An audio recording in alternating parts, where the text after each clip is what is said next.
In the last chapter, you'll remember, Mary and Dickon started doing a bit of clearing up in the secret garden. Mary made Dickon promise to keep her secret, and she left him there while she went back to the house for her dinner. This now is chapter 12, and it's called Might I Have a Bit of Earth? Mary ran so fast that she was rather out of breath when she reached her room. Her hair was ruffled on her forehead, and her cheeks were bright pink. Her dinner was waiting on the table, and Martha was waiting near it. "That's a bit late," she said. "Where's thou been?" "I've seen Dickon," said Mary. "I've seen Dickon." "I knew he'd come," said Martha exultantly. "How does thou like him?" I think he's beautiful," said Mary in a determined voice. Martha looked rather taken aback, but she looked pleased too. "Well," she said, "he's the best lad as was ever born, but as never thought he was handsome. His nose turns up too much." "I like it to turn up," said Mary. "And his eyes is so round," said Martha, a trifle doubtful, "though they're a nice colour." "I like them round," said Mary, "and they're exactly the colour of the sky over the moor." Martha beamed with satisfaction. "Mother says he made 'em that colour with always looking up at the birds and the clouds. But he has got a big mouth, hasn't he now?" "I love his big mouth," said Mary obstinately. "I wish mine would just like it." Martha chuckled delightedly. "It'd look rare and funny in that bit of a face," she said. "But I knowed it'd be that way when I saw him. How did they like the seeds and the garden tools?" "How did you know he brought them?" asked Mary. "I never thought of him not bringing 'em. He'd be sure to bring 'em if they was in Yorkshire. He's such a trusty lad." Mary was afraid that she might begin to ask difficult questions, but she didn't. She was very much interested in the seeds and gardening tools, and there was only one moment when Mary was frightened. This was when she began to ask where the flowers were to be planted. "Who did they ask about it?" she inquired. "I haven't asked anybody yet," said Mary, hesitating. "Well, I wouldn't ask the head gardener. He's too grand, Mr. Roach is." "I've never seen him," said Mary. "I've only seen under gardeners and Ben Weatherstaff." "If I was you, I'd ask Ben Weatherstaff," advised Martha. "He's not half as bad as he looks, for all he's so crabbed. Mr. Craven lets him do what he likes, because he was here when Mrs. Craven was alive, and he used to make her laugh. She liked him. Perhaps he'd find you a corner somewhere out of the way." "If it was out of the way, and no one wanted it, no one could mind my having it, could they?" Mary said anxiously. "There wouldn't be no reason," answered Martha. "You wouldn't do no harm." Mary ate her dinner as quickly as she could, and when she rose from the table she was going to run to her room to put on her hat again, but Martha stopped her. "I've got something to tell you," she said. "I thought I'd let you eat your dinner first. Mr. Craven came back this morning, and I think he wants to see you." Mary turned quite pale. "Oh," she said. Why? He didn't want to see me when I came. I heard Pitcher say he didn't." "Well," explained Martha, "Mrs. Medlock says it's because of mother. She was walking to Thwaite village and she met him. She'd never spoke to him before, but Mrs. Craven had been to our cottage 2 or 3 times. He'd forgot, but mother hadn't, and she made bold to stop him. I don't know what she said to him about you, but she said something has put him in the mind to see you before he goes away again tomorrow." "Oh," cried Mary, "is he going away tomorrow? I'm so glad." "He's going for a long time. He mayn't come back till autumn or winter. He's going to travel in foreign places. He's always doing it." "Oh, I'm so glad, said Mary thankfully. If he didn't come back until winter, or even autumn, there'd be time to watch the secret garden come alive. Even if he found out then and took it away from her, she would have had that much at least. When do you think he'll want to see? She didn't finish the sentence, because the door opened and Mrs. Medlock walked in. She had on her best black dress and cap, and her collar was fastened with a large brooch with a picture of a man's face on it.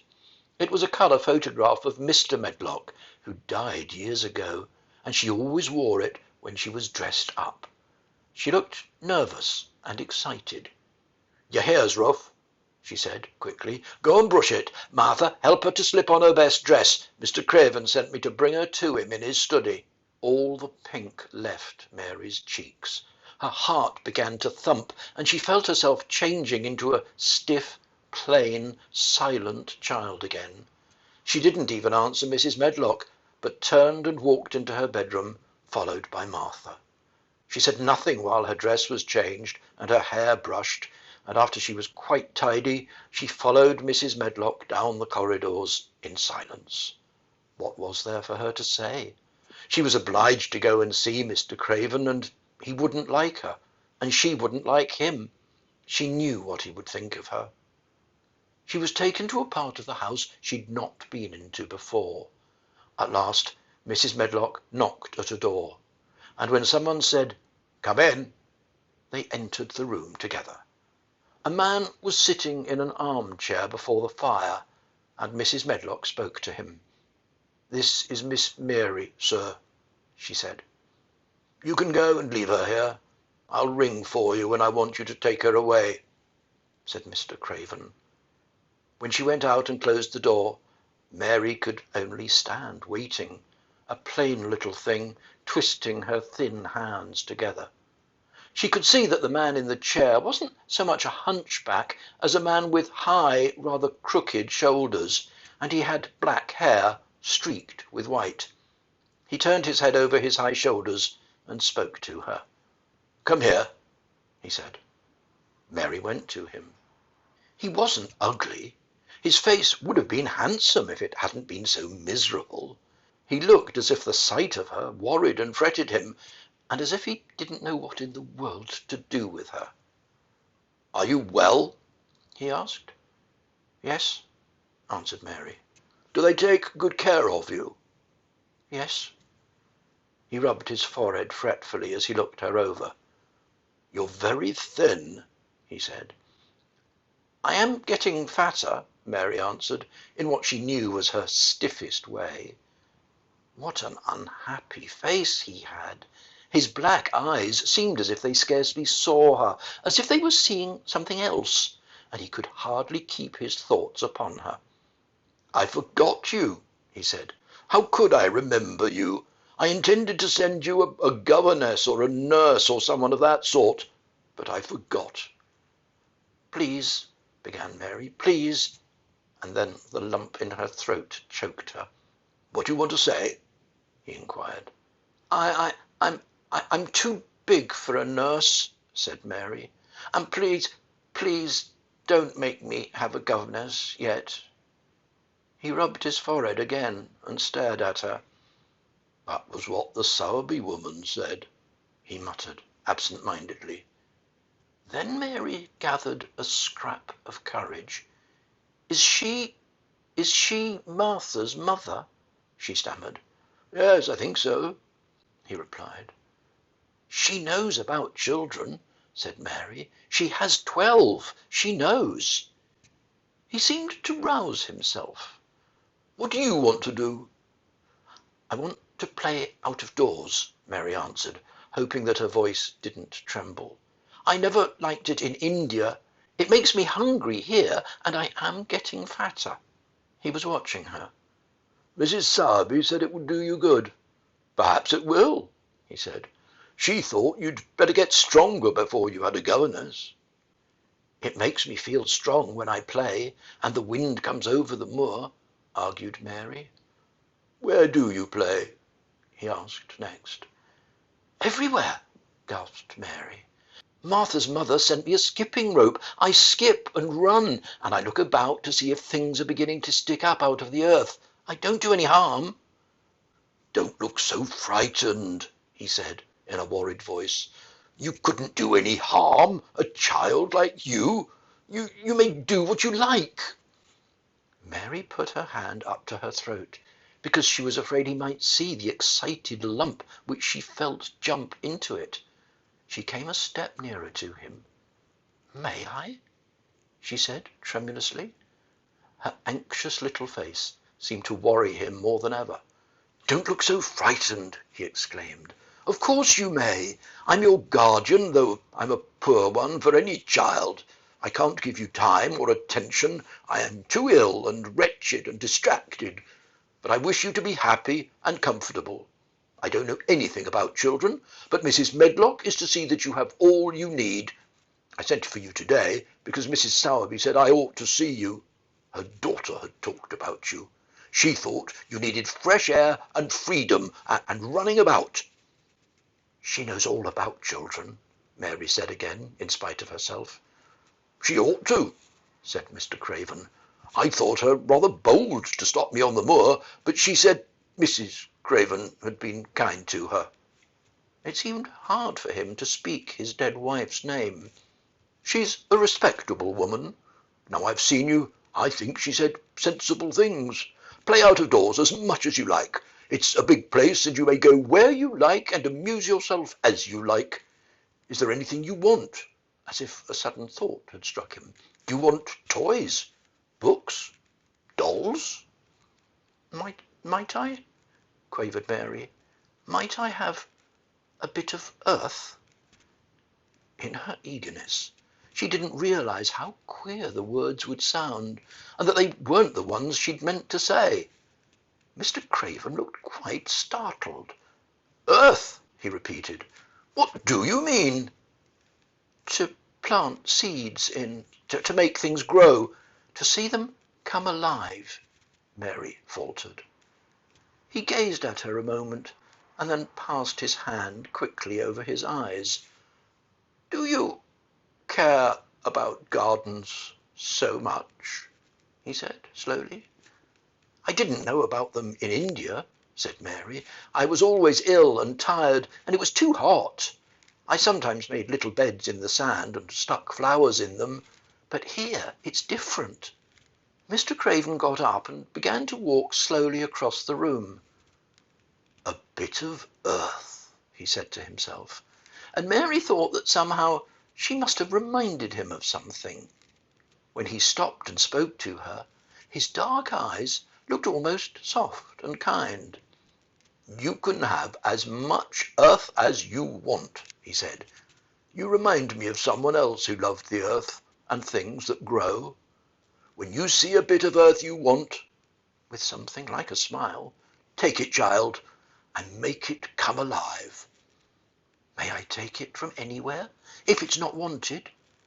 "Anywhere," he answered. "There, you must go now. I'm tired." He touched the bell to call Mrs. Medlock. "Good-bye. I shall be away all summer." Mrs. Medlock came so quickly that Mary thought she must have been waiting in the corridor. "Mrs. Medlock," Mr. Craven said to her, "now I've seen the child, I understand what Mrs. Sowerby meant.